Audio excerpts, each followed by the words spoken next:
Hello again. Oh, isn't it hot? Well, we're back in the garage and we're back on the coffee table project. If you saw part one of this, you'll know that we suggested putting a clear resin on here with some bits and pieces embedded in it.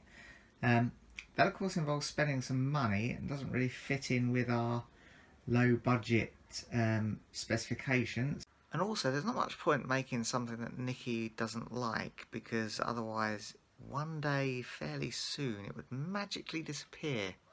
No one would know where it went. So I think actually I'm just going to leave it pretty plain with the tile there and the wooden surround. So let's have a look and see what we've got already in the garage that we could use as a finish on this wood. Right, well, I had a rummage in my carefully catalogued, well-organised store of painting materials. And it basically comes down to choice between these two. We've got the saddlings in dark palisander. Remember that? That's a 1980s thing, wasn't it? When you built your spec housing with your softwood windows, you always painted them in saddlings dark palisander. Anyhow, we've also got some quick drying clear varnish, which would also be a pretty good choice, I suppose. So what I'm going to do is I'm going to try a couple on this bit of softwood and decide from there. Well, there we go. This is the clear interior varnish, and this is the saddling stain. And I'll tell you what, I don't think I would, but I'm edging towards the saddling stain. I know Nikki's not too keen on this sort of varnished pine sort of look, and the table she's got has got like a it's not wood, it's a melamine finish, which is like a darkish oak type finish. So I reckon that would be good actually. I'm going to go for that, you know. Well, first, where this has been hanging around the workshop, it's got some greasy fingerprints and that sort of thing on it, so I'm just going to give it a last quick whiz over with the sandpaper before I stain it. Righto, painting time!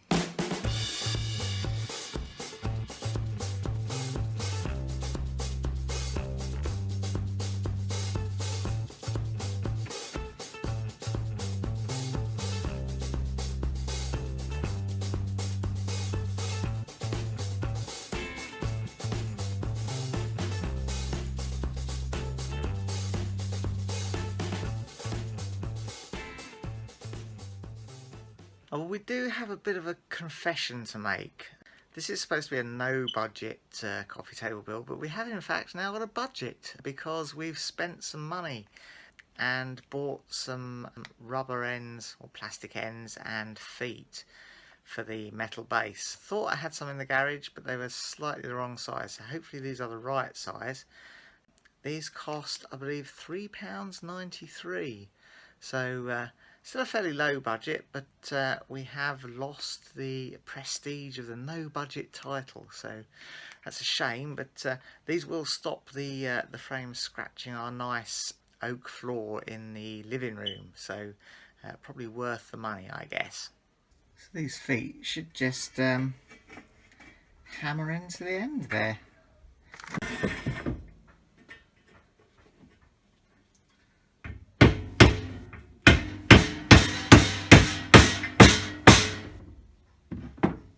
Yeah, so they fit on there really quite nicely, and these adjustable feet will cover up any wobbliness introduced by my dodgy welding. So there we go, look at that. Any wobbliness has been completely removed from the equation by these very forgiving adjustable feet.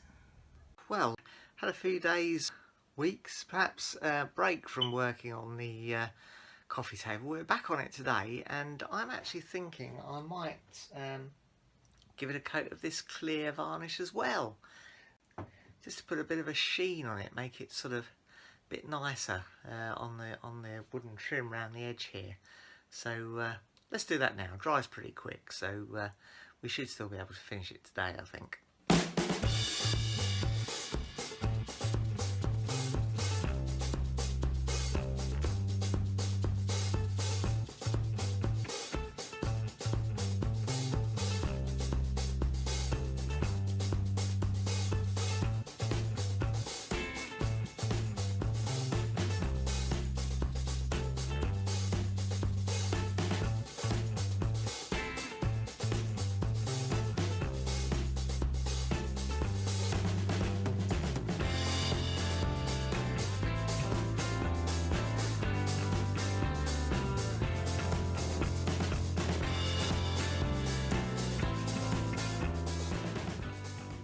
Now of course what we've got to do is mark where to drill the holes to fix the base on with our screws. So I'm going to use a little scriber just to poke through these holes, just to mark on the timber inside where to drill.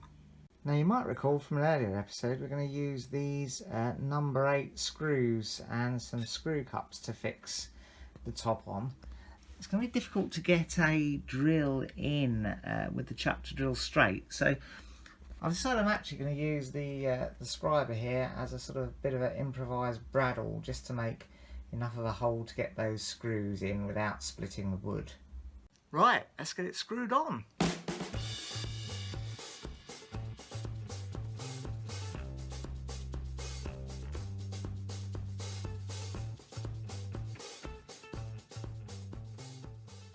Now, there was some scepticism in the earlier episodes when I first proposed this method of fixing the top.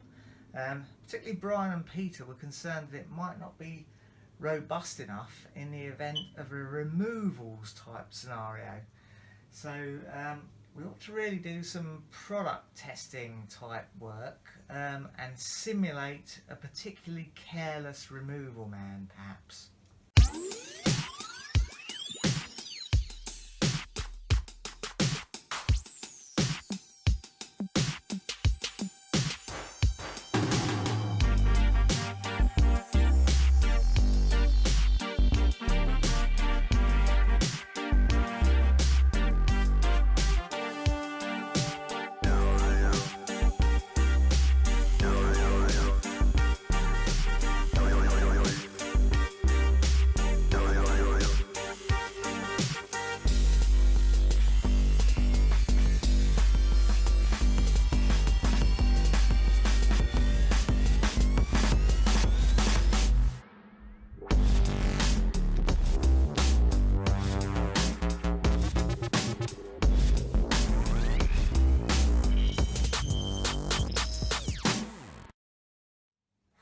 Well, that was hard work.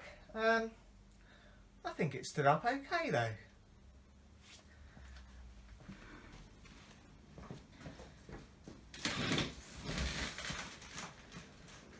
Well, we're going to have to be careful here because this is totally untested, this whole principle, and we're having some real hot fresh tea, so there's an element of danger here because nobody knows quite what might happen. Anyway, I'm going to dive in and give it a try.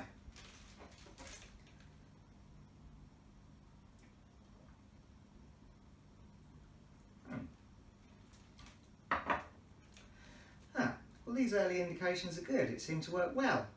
So I'm declaring this a success.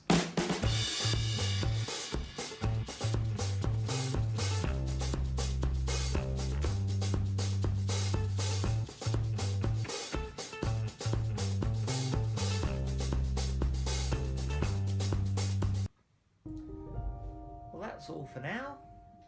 If you enjoyed it, press like, subscribe if you want to see some more, and ring the bell to be notified when we upload something new.